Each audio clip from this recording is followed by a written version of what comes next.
turon, Toronto. Paano mo ba malalaman na mainit na yung mantika? Paano malalaman? Sabi yun na mainit na yung mantika. Gusto ko dito kaya yung soft na yung ano ba? Yung beans. Yung beans pa kasi.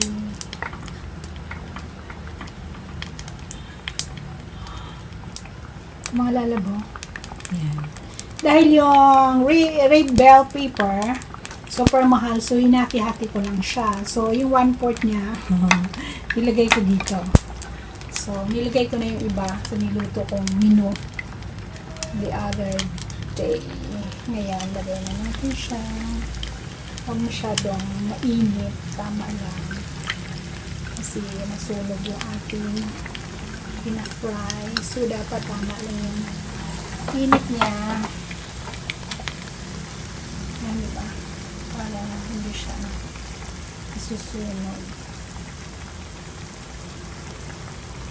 Isabay-isabay siya sa pag-init ng mantika. Kasi ano ito eh? Binene. So, binene.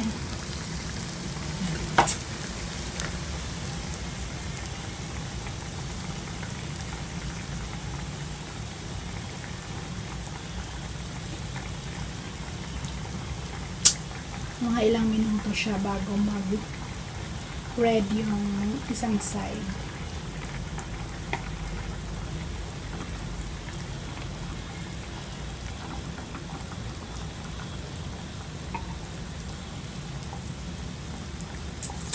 Tagal siya mag-red. Mag-red. Mag-brown, I mean. Diba? Ito siya na-brown.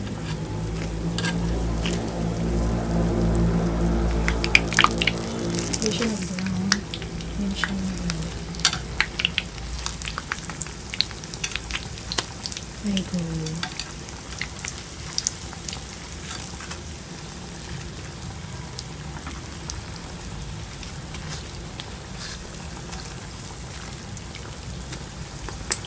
May nagbigay ng saba na hilaw. So, Sunday, Saturday, Sunday, Monday, Tuesday. Saturday, Sunday, Monday, Tuesday. 4 days. Na siya. Half.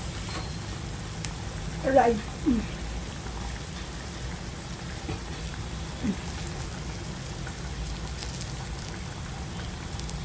Nagtaka ako dito sa binili ko. Ano ba? What do you call this?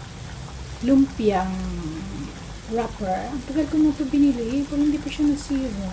Hindi siya nag-mold. Ano siya? Kaya nakita ko siya. Sabi ko, cheese sana ibabalot ko. Yan na lang naisip ko. Ang bango ng sinang mo, nagutoy-toy. Nagutom tuloy ako. It smell good yung cinnamon. Smell good siya. Nakakagutom yung amoy. Natalo yung amoy ng aking chicken with white beans.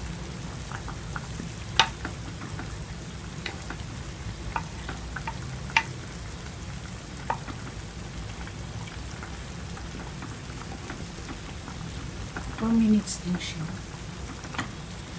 Parang hindi pa gaano malambot yung aking chicken.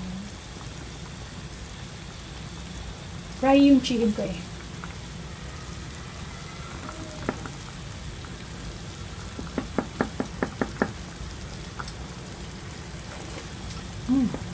Yummy.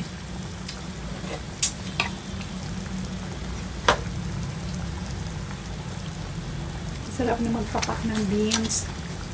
Wala akong rice eh.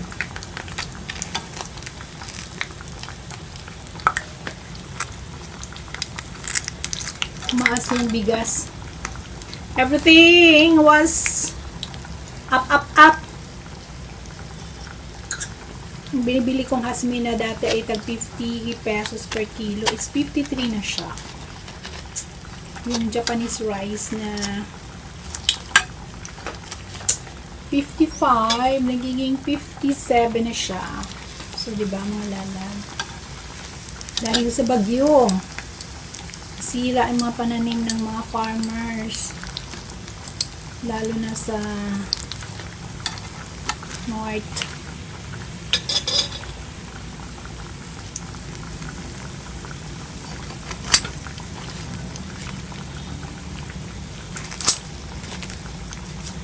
Diba? Yan, dapat siya ganyan. Ganyan siya dapat.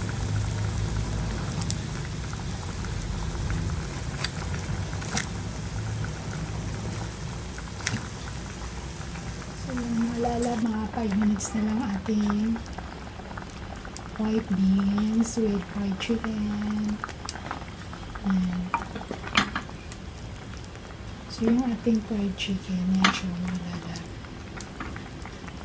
Hindi siya maputla kasi naka-fry. Half-fry lang siya. Yan. Meron tayo. Sana yung ating bell pepper. Ay, grabe mga lalap. Isang pirasong bell pepper, 25 pesos.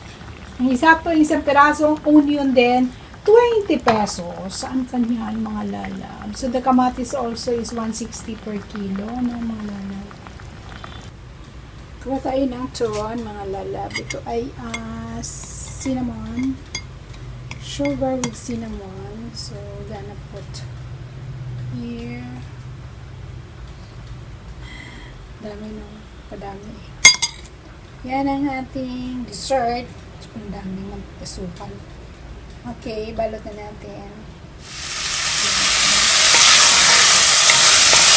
Isutin tayo ng garlic, onion, tomato, and then anything after ito para ilang time and then lagyan natin yung ating creamy fried chicken. Na-fry na siya. Pero nilagay ko lang sa freezer. Ito kasi sa chicken na fry. Na-fry na siya sa freezer.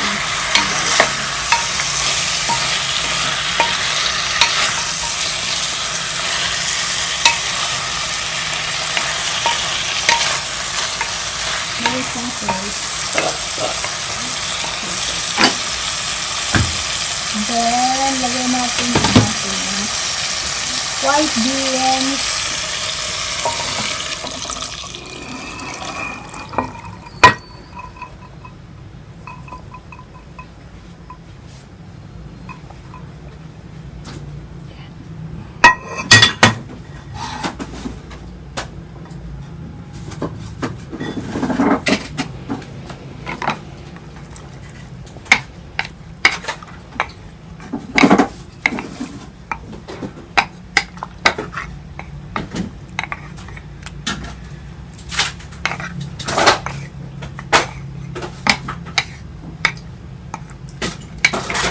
Salt and pepper.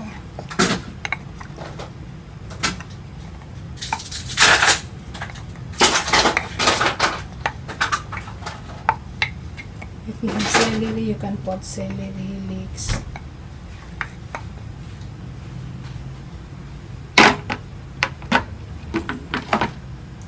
Boil natin, wait for 10 minutes. Back later, mga lalab. Let's eat, mga lalab. This is my topping, rice topping with white beans. And this is my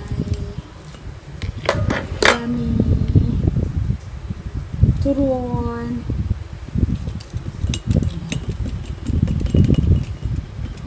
3:45 in the afternoon. This is my dinner. It's cold. Lakas ng hangin, mga lala.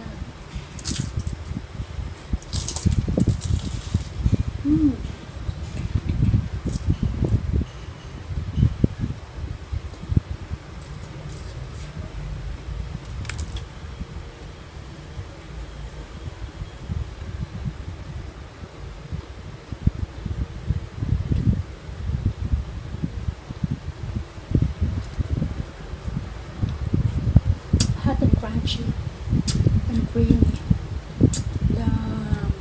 The banana is so creamy, so yummy.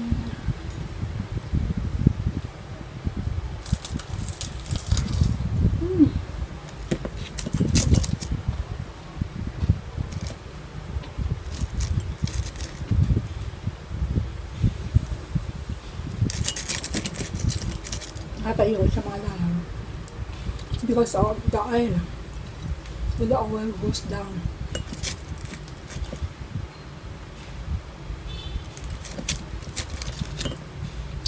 You just only eat once in a while kasi there's plenty of oil. Papunta sa yummy. Like that. It's hot and then crunchy.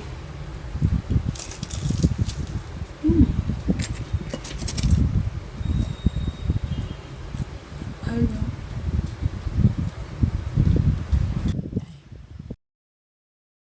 Bawal ko binigay sa akin ang pamas ko. Doon suki doon sa suki ko ng bigasan. Bigasan ba yung suki ko ba ng bigasan na bilhin ng bawal?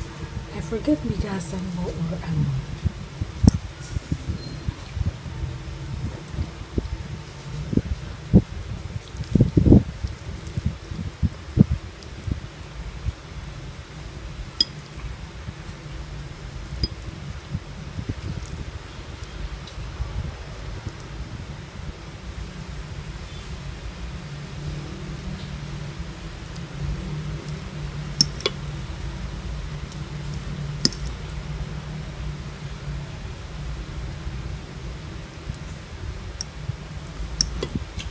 Yung kanin ko lalabtutong yan. Siyempre, mahal ang gas. Jasmine rice siya.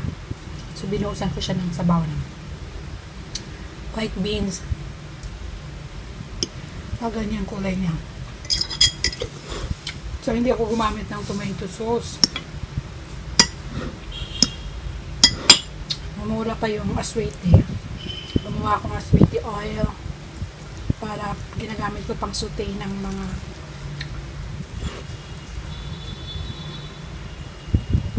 food na kailangan ng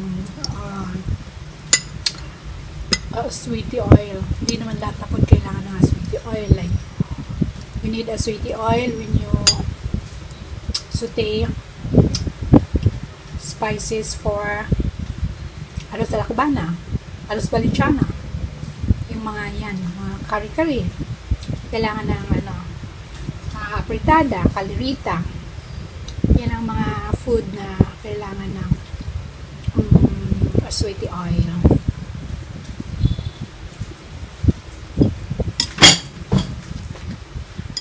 Saka